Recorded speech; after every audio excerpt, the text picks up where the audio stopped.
I got you covered. You're good. Oh, I was wrong. There you go. Alrighty. Just a few weeks ago, my fellow Garrett spoke to you all about logging practices. His argument was a little unclear, and I'd like to make sure everyone remembers, so I'm going to read it for you word for word one more time. Due to inefficient and unsustainable logging practices, such as clear cutting, our forests and habitats that dwell and depend upon the forests are being eradicated. This is his quote. Our country's logging practices must be restricted to more sustainable and controllable environments in order to sustain the natural beauty left in this world and provide a place for those devastated habitats to flourish. Now, if you're anything like me, you probably found his main claim to be a little confusing and hard to find. I felt as though there were actually two claims, a policy claim and a claim of fact. The most prominent one being that our country's logging practices need to be restricted in order to sustain the world's beauty and habitats for animals, which is kind of almost two claims in itself, but I'm not going to be too critical. This is, of course, a claim of policy, and I'm not sure whether he was talking about the world or just America, since he mentioned both, but I'll stick to the world since it's a little bit more broad. So, assuming the whole thing shouldn't be void on vagueness, I'll do my best to dispute it. The underlying claim of fact here, which I claim to debunk, is that due to inefficient and unsustainable logging practices, our forests and habitats that live in them are being eradicated. This is not true, and all the evidence that Garrett provided is either false or inconclusive. Garrett's first main argument was that logging practices are not sustainable.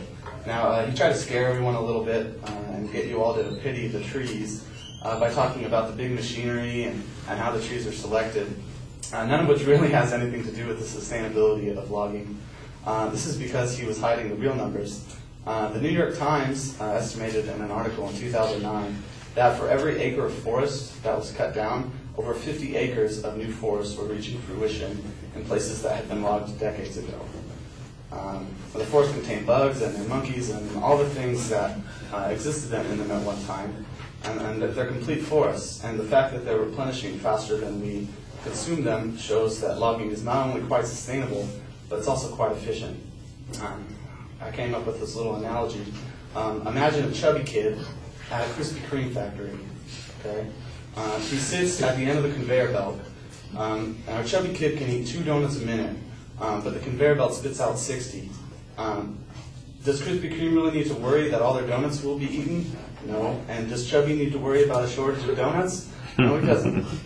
And that's why Garrett's first premise is quite clearly untrue.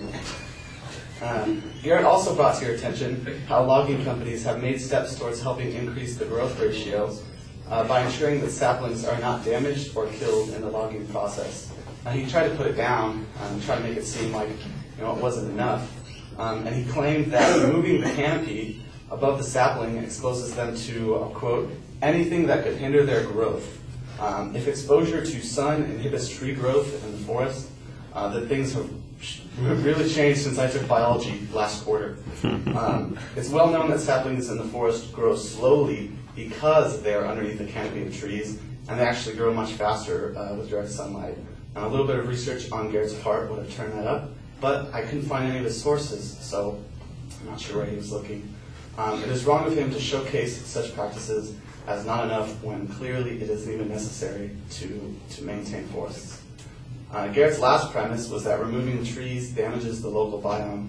I don't really think there's any argument that cutting down all the trees in an acre of forest interferes with that acre of forest, but is it really that big of a concern when every time that acre is cut down, 50 new acres of forest reach full growth?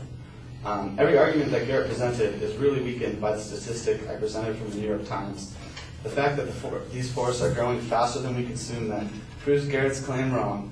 Our logging practices are in fact sustainable, and our forests are not being eradicated, but are instead growing and will continue to do so for all foreseeable future.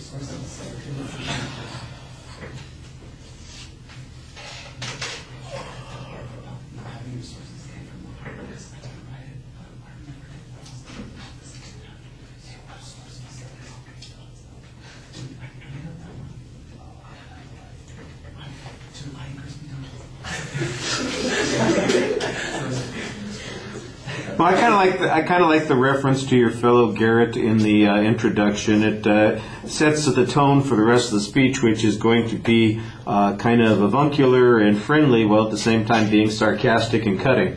You're doing a little, you're doing a little bit of both at the same time. For instance, the illustration of the quote that the advocate used as their claim and how complicated the multiple claims were. I thought that you did a nice job just pointing out this is what the claim was, and then trying to synthesize it down to the claims that you thought you could respond to. I thought you did a pretty good job identifying the main the main factual issue, which is the issue about whether or not the forest logging that's being done is in fact sustainable over a period of time. Now, you are very dependent on that New York Times data, so you want to make sure that you cite it a little bit more clearly, and let's make sure that we get exact quotes on it. I also think that you should have a little bit more backup when you get to the argument later on about how having the canopy down actually increases sunlight, and that's not going to hurt the saplings there. I learned that in my class last semester or last quarter. The humor that you use in presenting that, I think, is pretty effective. It would also be nice to show, for example, that that has been the pattern over time. So if you had some examples, or even just the material out of that biology book that you were talking about, that would have been nice to present as well. Like I said, I think the presentation benefits from directly engaging the arguments of the advocate. Sometimes maybe it's a little smart-ass, but you know what? That makes it interesting to listen to and enjoyable. I definitely appreciated the whole metaphor of the kid with the donuts. I thought that worked well at explaining the point that you're presenting.